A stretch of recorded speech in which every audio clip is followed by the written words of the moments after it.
voy a predicar largo hoy. que- pero qué bonito es tomar ese tiempo y sencillamente volver a leer esta historia.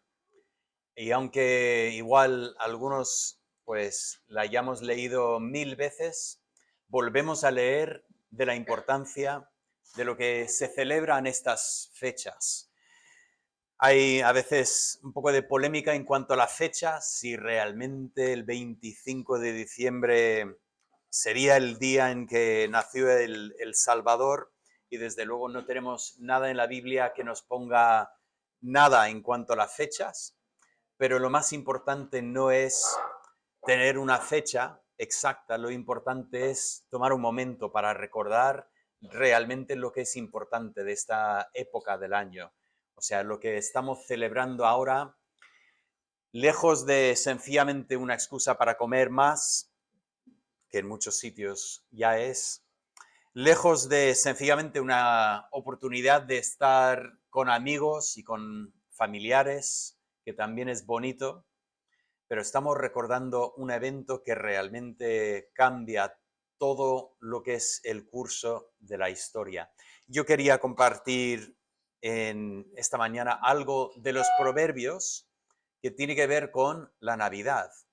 La semana pasada nosotros estuvimos, bueno, la semana pasada no, hace 2 semanas estuvimos mirando el capítulo 30 de Proverbios, y había algo allí que me llamó la atención y no lo comenté en este momento, pero ese capítulo 30 que, como vimos en ese estudio sobre Proverbios, es como un anexo al libro. Es el capítulo 30 y luego 31.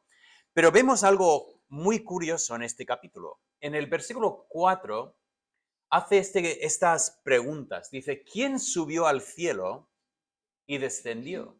¿Quién encerró los vientos en sus puños?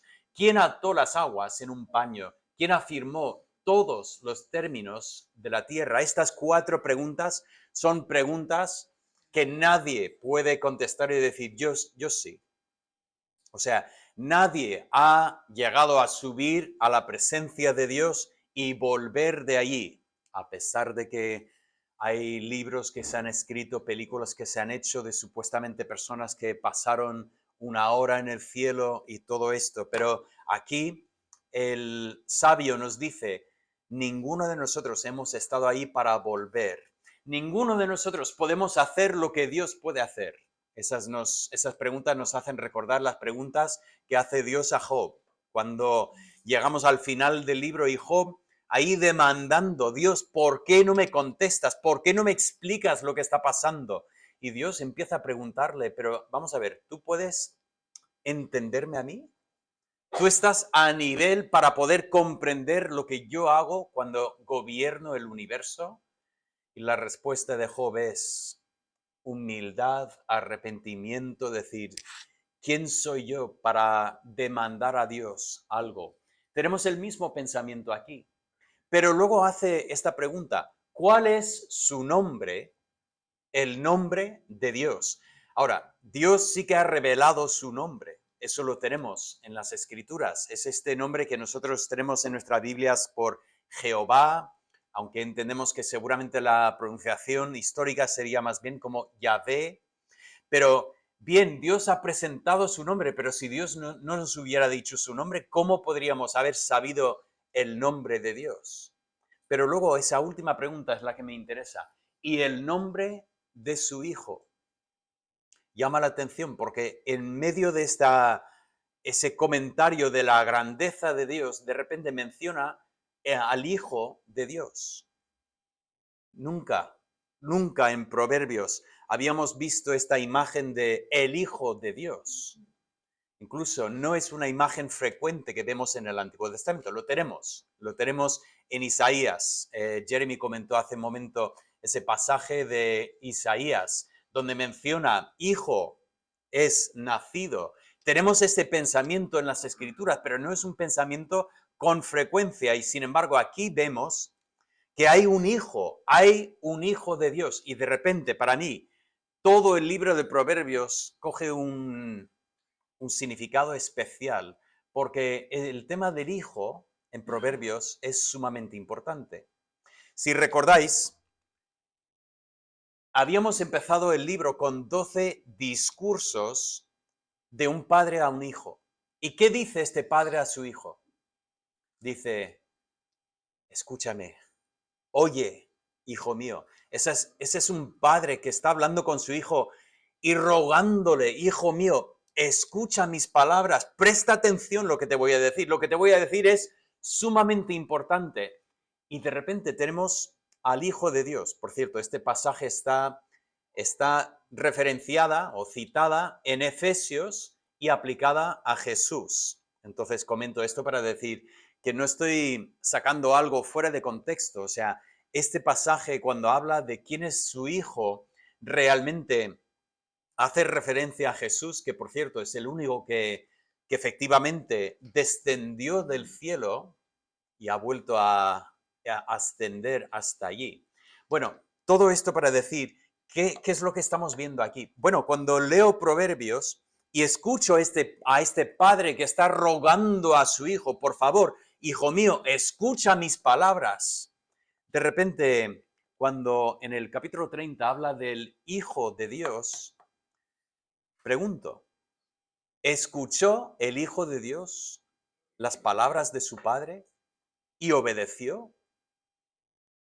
La respuesta es perfectamente. Jesús en todo momento obedeció perfectamente la voluntad de su Padre. ¿Qué padre puede decir esto de sus hijos? En todo momento mis hijos han escuchado mi voz y han obedecido mi voz. Ningún padre humano puede decir esto de su hijo y sin embargo el Padre Celestial dice de su hijo, este es mi hijo amado en quien tengo complacencia, porque el hijo es el perfecto hijo en el sentido de lo que vemos aquí. Así que todo este tema que vemos en el 1.8, el 2.1, el 3.1, el 21, en que el Padre dice, oye mis palabras, cuando contemplo al Hijo de Dios, veo efectivamente que escuchó y obedeció perfectamente la voluntad de su Padre. El otro tema que vemos aquí es que el Padre anima a su Hijo, por favor, hijo mío, no vayas detrás de los pecadores. No te dejes llevar por los pecadores por el camino incorrecto. Y cuando contemplo al Hijo de Dios, veo que también es el ejemplo perfecto de esto. Es interesante porque cuando pienso en esto, mi forma de pensar es, claro, si no quiero que mi hijo sea arrastrado detrás de los pecadores, ¿qué hago? Intento evitar que mi hijo tenga contacto con pecadores. Que mi hijo esté apartado, que no vea nunca un pecador, no ser que le arrastre. Y hay cierta sabiduría, sobre todo cuando nuestros hijos son pequeños, cuando no tienen discernimiento. Tenemos que tener mucho cuidado con lo que permitimos que vean, porque todo esto puede influenciar sus vidas. Pero está claro que nuestros hijos crecen y en algún momento van a tener contacto con los pecadores. Y por lo tanto, rogamos a nuestros hijos, escucha mis palabras, no vayas detrás de los pecadores. Y sin embargo, veo a Jesús y veo efectivamente, en ningún momento consintió a los pecadores. En ningún momento vemos a Jesús arrastrado y sin embargo vemos a Jesús casi constantemente rodeado de pecadores. Eso era una queja de los fariseos. Veían que Jesús comía con la peor gente que había, según ellos, por lo menos. Estaba comiendo con los cobradores de impuestos, que para ellos eran ya chaqueteros, eran traidores, y Jesús se sentía con ellos y comía. Incluso nos dice con prostitutas. Ahora es importante decir, Jesús no iba a un prostíbulo para comer con prostitutas. Más bien, aquí tenemos prostitutas que están arrepentidas, buscando a Dios, y Jesús los recibe, cosa que los fariseos ni iban a hacer. Esas personas ya estaban manchadas, esas personas no tenían esperanza, por lo tanto, ellos nunca se acercaban a estas personas. Veo a Jesús que estaba rodeado de pecadores y sin embargo, Él es la influencia sobre ellos, ellos no ejercen una influencia sobre Él.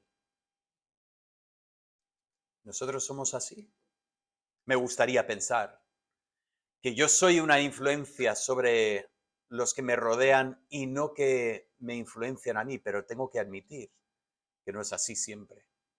No es así porque a veces nos arrastra y nos encontramos haciendo cosas que igual habíamos dicho en otro momento, yo jamás podría hacer eso, porque nos influye el contexto en que nos movemos.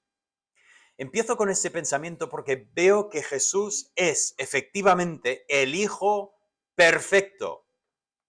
Y cuando contemplo al Hijo perfecto, me hace recordar que yo no soy capaz de ser este Hijo perfecto. Yo soy un pecador. Nos dice algo interesante Proverbios 22:15, hablando de la disciplina de un padre sobre su hijo. Dice, debes disciplinar a tu hijo porque la necedad está ligada al corazón humano.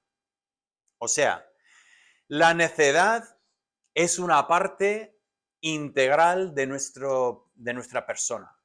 Ahora, no nos gusta vernos en esa luz. O sea, nosotros pensamos que somos sabios, pensamos que nosotros tenemos ideas en cuanto a las cosas, pero la Biblia nos dice, cuidado, nuestra condición natural es la condición de pecador.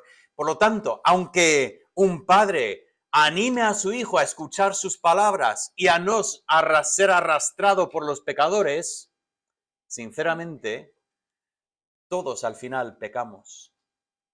E incluso si pudiéramos atender perfectamente la voluntad de nuestro Padre terrenal, Él es un pecador y por lo tanto también terminaríamos pecando. Entonces, ¿a dónde vamos con todo esto? Pues llegamos a una situación que sinceramente para mí sería desanimante, porque diríamos, es que Jesús es el Hijo perfecto. Yo no soy el Hijo perfecto. Yo no puedo ser perfecto. Yo siempre soy pecador. Por lo tanto, no hay esperanza para mí. Y si voy a pecar, pues ¿qué más da si peco poco o si peco mucho? Pues pierdo la esperanza. Y justo en ese momento veo otro aspecto de este Hijo.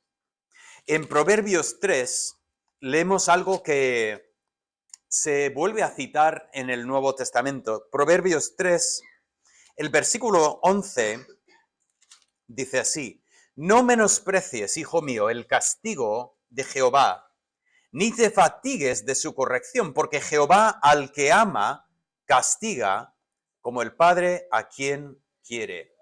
Por supuesto, este pasaje tiene una importancia terrenal. Padres, nosotros tenemos una obligación de Dios que es muy importante. Nuestra obligación es corregir a nuestros hijos, enseñar a nuestros hijos. Tenemos un peligro muy grande en nuestro mundo, y es que nuestros hijos pasan mucho tiempo en el cole. Ahora, pasan más tiempo en casa, aunque parece mentira, aunque muchas de estas horas duermen. Pero bueno, hay muchos padres que quieren relegar la educación de sus hijos al colegio. Y hasta hay padres que han creído la mentira que, bueno, los maestros son expertos, saben mucho más que yo. Por lo tanto, que ellos eduquen a mis hijos, que no es así. No estoy para denegrar a los profesores y a los maestros, sobre todo porque estoy casado con una maestra, una profesora, que se ha entregado muchísimo para los estudiantes que ella ha tenido. Pero no es lo mismo tener un par de horas en el colegio que tener la vida en la casa. Y padres, tenemos una obligación muy, muy, muy importante de enseñar y educar a nuestros hijos. A quien amamos, tenemos que enseñar, disciplinar, pues ayudar a encontrar el camino correcto. Pero ese pasaje lo leo con otros ojos, porque dice el versículo 12, porque Jehová al que ama, castiga. Y de repente leo eso y digo, nosotros somos pecadores, nosotros somos imperfectos, nosotros no tenemos esperanza de llegar a ser perfectos, pero Dios hizo algo increíble en su Hijo.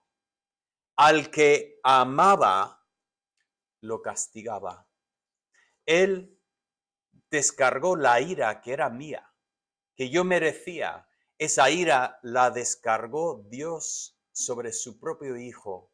Como nos dice 2 Corintios, al que no conoció pecado, por nosotros se hizo pecado, para que nosotros fuésemos hechos justicia de Dios en él.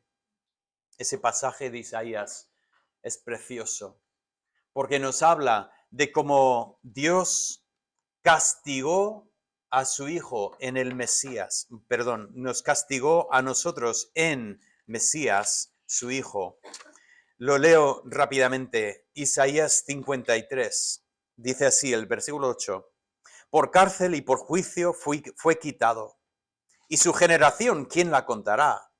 Porque fue cortado de la tierra de los vivientes, y por la rebelión de mi pueblo fue herido. Y se dispuso con los impíos su sepultura, mas con los ricos en su muerte, aunque nunca hizo maldad, ni hubo engaño en su boca. Con todo esto, Jehová quiso quebrantarlo. Esas palabras, cada vez que las leo, me tocan. Jehová quiso quebrarlo. Y me hizo pensar en Proverbios 3. Jehová a quien ama, castiga. Ese es el precioso mensaje del Evangelio.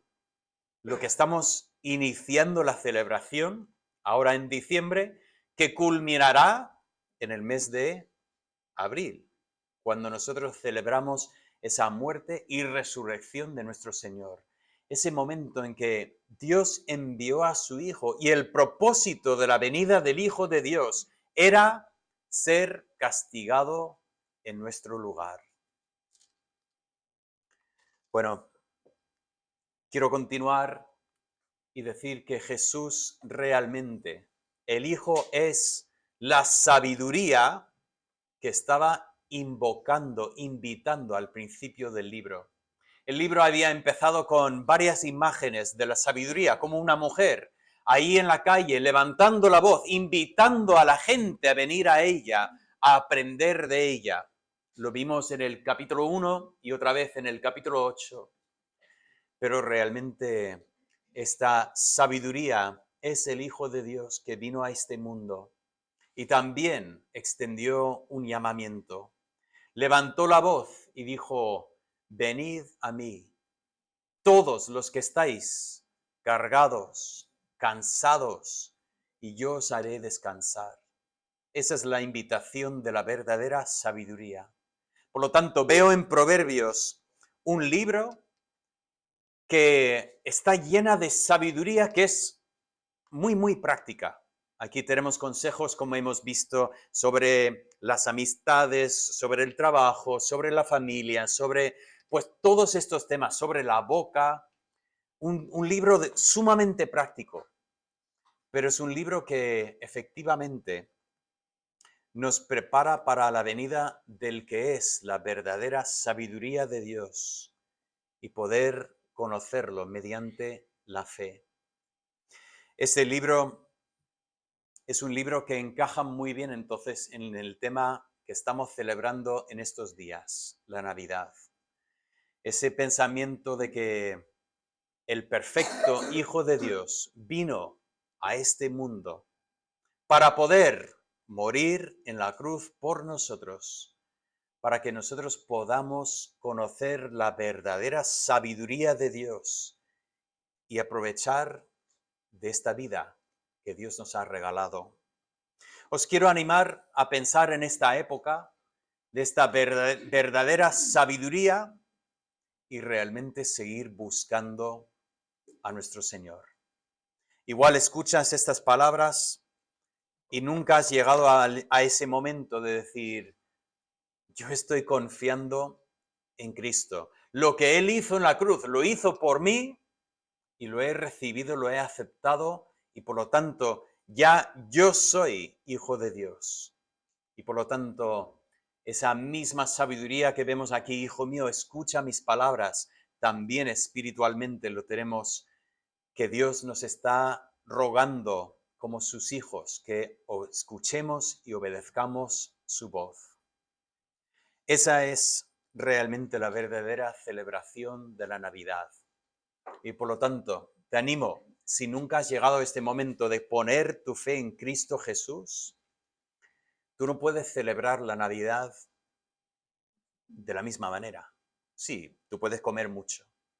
Sí, sí, sí. Puedes cantar las canciones, puedes estar en la fiesta, puedes recibir regalos, puedes disfrutar de mil cosas así.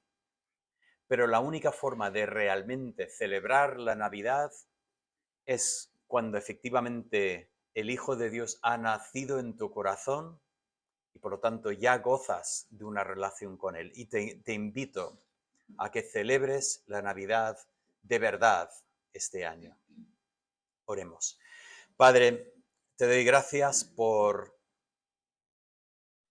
Cristo Jesús, el perfecto Hijo que recibió el castigo que merecíamos para que podamos ser hechos nosotros hijos tuyos. Pido, Señor, que mantengamos delante de nosotros en todo momento esta Navidad, esa verdadera celebración de la Navidad. Pedimos que tú seas glorificado en todo. En el nombre de Cristo Jesús. Amén.